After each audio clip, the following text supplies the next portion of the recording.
చరిత్రలో ఈ 9 సంవత్సరాల చరిత్రలో రజకులకు ఒరిగింది ఏమీ లేదు, శూన్యం మాత్రమే. కరోనా సమయంలో రజకులు బట్టలు ఉతికి ఇస్త్రీ చేసి క్రిమి సహాకారం పనులు చేస్తే తప్ప వందల మంది బట్టలు మూలన పడాయి.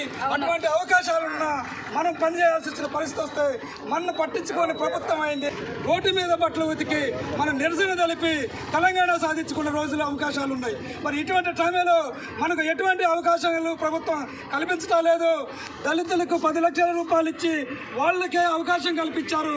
మరి అగ్ర కులాలకి ఇతర కులాలకి అనేక రకాల లోన్లు, భూములు, పట్టాలు అన్నీ చేస్తాం తప్ప రజకులకు చేసేది ఏమీ లేదు.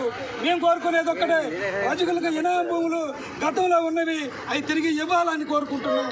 అదేవిధంగా సహకార వాడు 50 సంవత్సరాలు పనిచేసేసరికి వాడే సబ్బు, కెమికల్ ఇవన్నీ వాటి వల్ల అనేక రకాల దురదలు వస్తున్నాయి, అనేక రకాల రోగాలు వస్తున్నాయి, నడువులు బట్టలు మోసిపోతున్నాయి, ఎముకలు ఇరిగిపోతున్నాయి. కాబట్టి వీళ్ళకి 50 సంవత్సరాలకే 3,000 రూపాయల పైగా పెన్షన్ ఇవ్వాలని మనం ఆశిస్తున్నాం.